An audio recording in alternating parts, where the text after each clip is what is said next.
الاؤ می میں شاہد صاحب سے ایک یہ بات ابتدا کی ایک ہماری ایک چل رہی تھی، وہ میں صرف ایک ان کا ایک ویو آ جائے، میں پھر آپ کی طرف آتی ہوں کہ یہ جو آپ نے سنا اظہر صاحب جو بات کر کے گئے کہ نقوی صاحب ہیں، گورنمنٹ ہے، بالکل دونوں ایک پیج پر ہیں، کوئی دونوں میں اختلاف نہیں ہے، آپ کو ایک لالی پاپ دیا جا رہا ہے، دکھایا یہ جا رہا ہے کہ ایک وزیر آپ کے ساتھ ہم آہنگ ہے اور دوسرے جو ہیں وہ کسی اور طرف جا رہے ہیں. یہ آپ کو صرف آپ کی نظر کا دھوکہ ہے، آپ آ بھی رہے ہیں دھوکے میں. یہ بات تو وہ ایگری کر رہے تھے نا کہ کنٹیمپٹ آف کورٹ ہوئی ہے، جس نے بھی کی ہے، محسن نقوی نے کی ہے، شہباز شریف نے کی ہے، مریم نواز نے کی ہے، نواز شریف نے کی ہے، جس نے بھی کی ہے. اس سے ہمارا کیا لینے دینا؟ ہمارا مین جو فوکس ہے، جو ہمارے ریزرویشن ہے کہ کنٹیمپٹ آف کورٹ کیوں کہ گئی ہے. سپریم کورٹ آف پاکستان کی 3 ججز کا فیصلہ کیوں نہیں مانا گیا؟ اور رہی بات سیکورٹی کی، عمران خان صاحب کو عام کرولا سیکیورٹی کی، ایک عام کرولا گاڑی میں لے کے گئے یہ لوگ، اور ادھر آ کے کہہ رہے کہ جی ہمیں بڑے کنسرن تھے. ڈاکٹر فیصل جس کو شو کیا گیا، مطلب آپ کہتے ہیں ان کو بختر بند گاڑی میں لے جاتے، بلٹ پروف میں لے جاتے، اگر سیکیورٹی نہیں، جس گاڑی میں میں آپ کو مونا ایک چیز بتاؤں، یہ انتظامی امور ہیں، اس پہ آپ اور میں کون ہوتے ہیں بات کرنے والے. اگر پاکستانی قوم کو یہ پتہ چل جائے نا کہ ہم نیوز کے اندر عمران خان ہیں، یہ میں آپ کو دعوے سے گارنٹی کرتا ہوں، ورنہ آزمان لے اگر میری بات کو کوئی آزمانا چاہے. ادھر ہے نا بار لاکھوں لوگ ودن گھنٹہ پہنچ جائیں گے جب ان کو پتہ چلے کہ عمران خان یہاں پر بیٹھے ہوئے. ہم نے سپریم کورٹ آف پاکستان میں کمٹ کیا، پارٹی کی طرف سے ہم نے اپیل کی، اور یہ توہین عدالت کے مرتکب ہوئے، انہوں نے وہ کوئی کام ہم سارے ٹرن بائی ٹرن زبیر صاحب کی طرف جانا ہے. ہم نے قوم سے اپیل کی، کارکنان سے اپیل کی کہ کوئی بھی شفا انٹرنیشنل ہاسپٹل کے پریمیسز میں نہیں آئے گا، اور ہم نے ثابت کیا. جس گاڑی میں میڈیا کے سامنے شو کیا گیا کہ اس میں عمران خان صاحب جو بڑی گاڑی جا رہی تھی، اس میں ڈاکٹر فیصل بیٹھا تھا، اس کو شفا انٹرنیشنل ہاسپٹل میں انٹر کیا گیا، ان کو ایک کمرے میں بٹھایا گیا.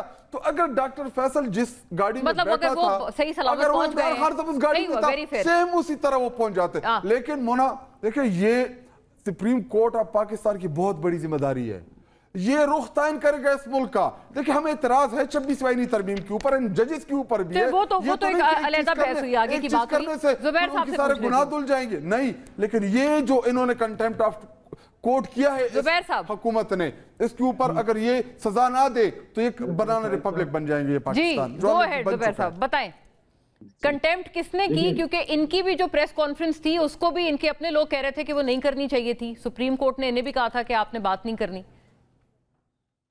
پہلی بات تو یہ ہے کہ مونا میرے سے بھی یہ سوال پوچھا تھا پرسوں رات ایک پروگرام میں کہ وہ پریس کانفرنس کرنے کی کیا ضرورت تھی. میں نے کہا اگر میں ہوتا تو اس سے بھی زیادہ ایگریسو پریس کانفرنس کرتا. We are talking about the most popular leader. ہم بات کر رہے ہیں ایک سپریم کورٹ کے کلیئر کٹ وائلیشن ہوئی ہے، ایک جس کی بنیاد پہلے سے اس حکومت نے ڈال دی تھی. ان کی جو نیت تھی، جب سپریم کورٹ نے فیصلہ سنایا کہ یہ آپ کو کرنا ہے حکومت کو، تو وہ دوسرے دن پہنچ گئے سپریم کورٹ.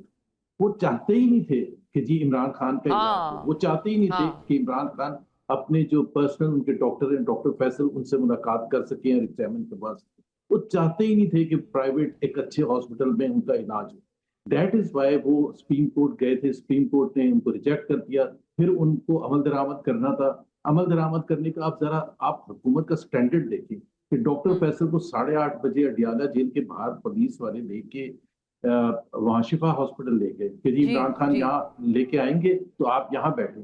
رات کے 8:30 بجے سے لے کے صبح 4:30 بجے تک 8 گھنٹے تک ڈاکٹر فیصل وہاں بیٹھے تھے، اور ان کو یہ گولی دے رہے تھے کہ یہاں ابھی عمران خان آئیں گے. صبح 4:30 بجے ان کو کہتے ہیں کہ عمران خان تو واپس چلے گئے، ان کا معائنہ ہو چکا ہے پمس میں، تو اب آپ واپس چلے گئے. ابھی آپ خود بتائیں کہ یہ سپریم کورٹ کی وائلیشن نہیں ہے. اگر سپریم کورٹ کے ججز میں تھوڑا سا بھی دم ہو تو یہ سارے وزیروں کو جو بھی اس میں انوالو تھے، حکومت کیا، میں تو کہتا ہوں prime minister of Pakistan is responsible, because اتنے کلیئر کٹ پوری دنیا کے سامنے ایک وائلیشن ہو رہی تھی. اور پھر کہتے ہیں کہ سیکیورٹی کا ایشو بن رہا تھا شفا میں کہ ٹولیاں آ رہی تھی. ٹولیوں کا مطلب کیا ہے؟